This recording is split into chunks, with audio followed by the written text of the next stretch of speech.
WCCS, 101.1 FM, AM 1160, WCCSradio.com. We had announced Amy Gaston to be on the air with us, but we're very happy to welcome Superintendent Clint Weimer from the Marion Center School District joining us this morning on Indiana in the Morning. And our conversation brought to you by Marcus & Mack, voted Best Personal Injury Law Firm in the Best of Indiana County contest. Marcus & Mack, a law firm representing injured people. Clint, good morning. Good morning. It's good to have you with us this morning as we talk about the preparations for the upcoming school year at Marion Center. Now, we've had a number of these conversations with other school district personnel, and we've learned about what's going on there. So let's find out what's going on at MC, good old MC, where I'm assuming the building is in shape, and you're just about ready to welcome folks back in, huh? Yeah, as always, summer flies by. We're wrapping up our last week of our summer school program, which we had a good turnout of youngsters to participate in. All the welcome letters have went out to parents, and bus stops are assigned, and we are ready to go. That's terrific news. Now, was the summer work, was that mostly catch-up work or make good work, or did you have some programs for students that wanted to boost their skills a little bit? Pretty much it was targeted to just remediation to boost their skills, and of course we had some fun activities throughout the day. When the kids are here in the summer, we utilized our pool as much as we possibly could.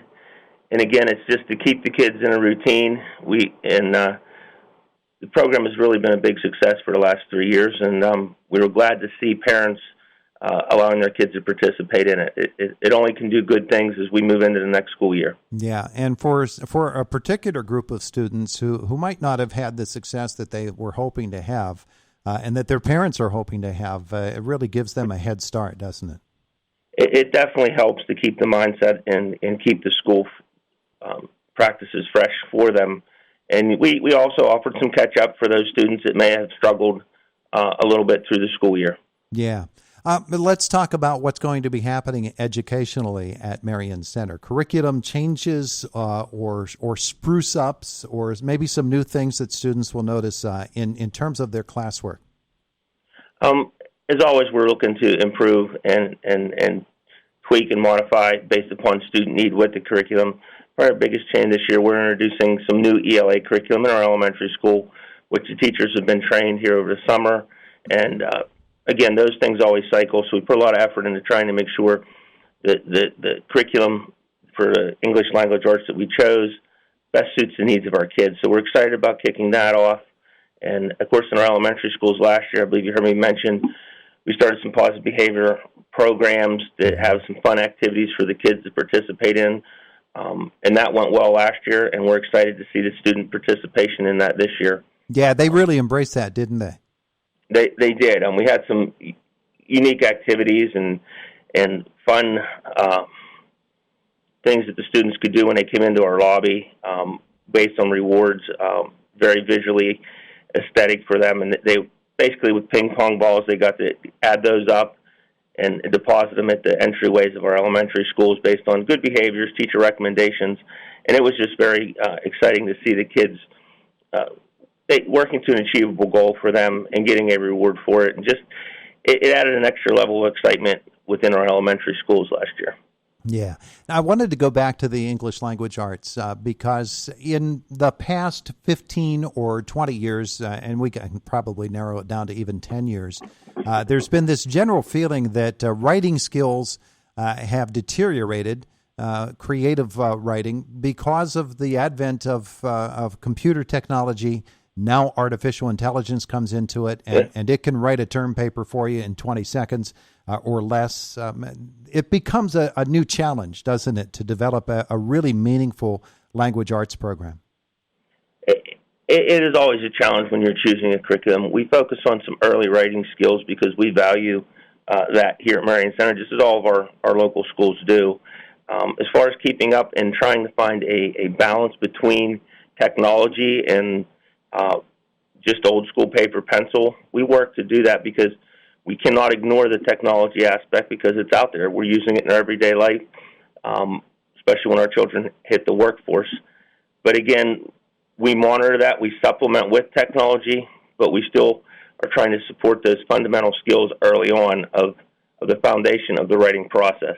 When we get into the high school, of course, with technology, and then you mentioned artificial intelligence and so forth, we have ways of trying to monitor that. It's moving at light speed, but that's a new and upcoming thing that all schools are going to be challenged with to make sure we're getting authentic work from our kids. And our teachers are invested in what they're doing in their classrooms to make sure we're getting that quality work from our kids. I wanted to talk about technology education itself as well, and particularly at that secondary level. As things evolve in the world in which we live, and it becomes even more of a career option for folks, the various careers that are available in the technology field are just exploding, and schools have to react to that and prepare their students for them. What's happening at Marion Center in terms of technology-oriented classes? Well, Todd, as you mentioned, it's technology exploding. Usually the workforce is ahead of us. We're trying to catch up on what's going on out there and what the skill set our students need when they leave our walls. I would have to say one of our biggest initiatives that we have kicked off over the last couple of years is our STEM and technology course in the high school, where our students are doing anything from robotics to computer design and getting some of that hands-on creation of what technology today is just more than sitting in front of a computer. Anywhere from our laser printers to, again, our robotics program. With the success we had last year and our students traveling to Texas for that competition, we expect enrollment to be at full capacity. And every year we're trying to add a little bit more within our means to make sure our kids are at least aware of the opportunities that are out there and maybe spark some interest as our students go on to pursue a career in whatever vast realm may occur with technology. I would guess that for students of today, that's a pretty exciting thing, and it would not be all that difficult to get them really geared into it. It definitely is, I don't say an up-and-coming, it's been there for a while, but embracing the different avenues that you can do with technology. You can be a hands-on student and still be in our technology and our programs and be creating and building things. It's caught traction here at Marion Center, as I'm sure it has in all of our local schools, and we're just doing our best to try to keep up with the need. And again, I got to go back to what's going on out there in the workforce and how we can prepare our kids for that. Yeah, the resources that are available to you, I'm sure those are expanding as well, so that you have the opportunity to find new avenues to teach technology-oriented classes, STEM classes overall. And that might even include cooperative agreements with other school districts in the area or even out of the area, since it's such a connected world. And I can tell you this, Todd, here in Indiana County, all the school districts and the superintendents are working collaboratively together. I feel better than any time in past history that we have, just if we need to share resources and vice versa. And you're exactly right. There are a lot of avenues out there for support and businesses to promote STEM and technology education in our schools. And I can't say enough about Robert Weiss is our STEM and technology teacher down in the high school, and he does a great job of rounding up resources and writing grants to continue to further our program. Clint Weimer is our guest this morning. He's the superintendent of the Marion Center Schools. In terms of the buildings themselves, I know that you've got a really, really hard-working staff that is getting those buildings ready to go for the new school year. Are there any changes kids are going to notice to the schools, or are they just going to be spruced up and ready to roll? Well, as always, I every year we talk about our custodians and the hard work they do and our maintenance gentlemen, because the summertime is a busier season for them than any other time of the year, as you know.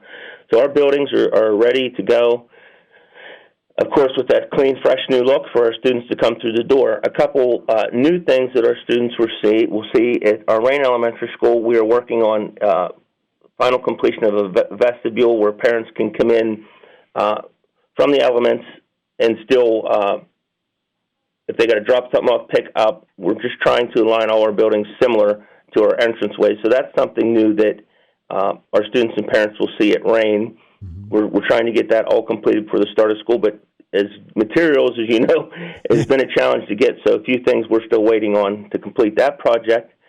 And last year, the district wrote a grant through the Department of Agriculture to add on to our ag department and put up an addition which will house our breeding rabbits.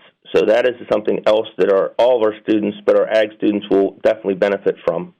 Yeah, well, in the past, I think you just used a hollow log, didn't you? I'm just kidding. Well, in the past, we used whatever space we had, absolutely, and it just wasn't the most conducive for our students to maintain and take care of their projects. So I was very appreciative of the Department of Ag issuing us that grant, and again, it allowed us to expand our ag program, and for kids that might not have a farm at home and be able to do a large animal, we'll be able to introduce them to animal care, genetics, and production within our lab for the rabbits. Fabulous, fabulous. Hey, Clint, I appreciate the visit this morning. Best of luck in the new school year, and we'll catch up with you monthly, okay? Absolutely. Thanks for having us. Have a great day. You too. And it's the voice of Indiana County, WCCS.